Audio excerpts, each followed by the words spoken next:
Debentures can be treated as one of the most popular mechanisms to raise capital, right? It's a form of debt capital, very frequent form that is issued by majority of the companies. It is generally secured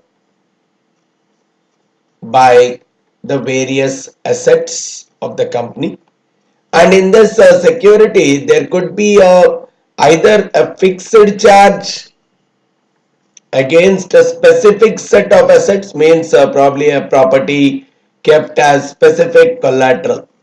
So there could be a fixed charge against a specific set of assets, or there could be a typical floating charge on the overall assets of the company in general. But either of them, there is a security that is associated with the company has to follow in case it is issuing debenture to raise the capital. So because of that, overall you see that the risk of default for the holder of the debenture or for the person who has lended against the debenture, the risk of default is very, very less.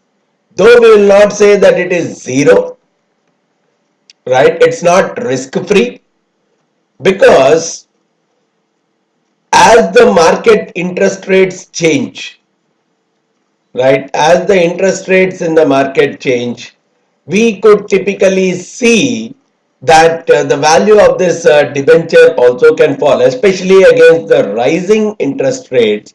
We see that the value of the debenture is going to fall. So, which means that much of loss is still built in. But when I am talking about risk being lesser, here the intention is a series of cash flows at specific time, specific amount, that is more or less fixed. So there is a lot of predictability of when one can receive the cash flows out of the investment that has been done in the debentures. So from that perspective, they are more and more secure.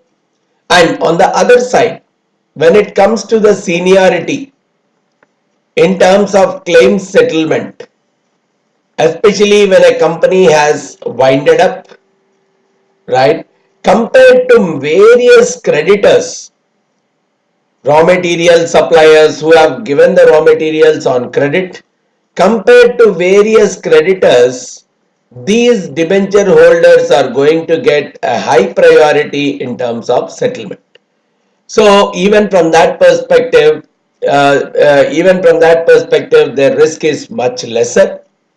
And at the same time, when I'm talking about this series of cash flows, probably on an annual or typically semi-annual kind of a basis, they are going to receive almost a predictable amount of payments, prefixed kind of payments in the form of coupon.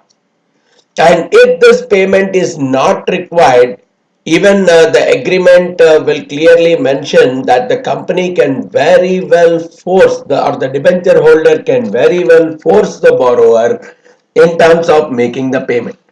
So overall what we see is this is a form of a debt capital where the security is provided against the assets, either specific assets or general assets, and the scope of default risk is much, much lesser. So because of that reason, even the expected return to the debenture holders would be much lesser, because the risk associated with the investment is also lesser, right?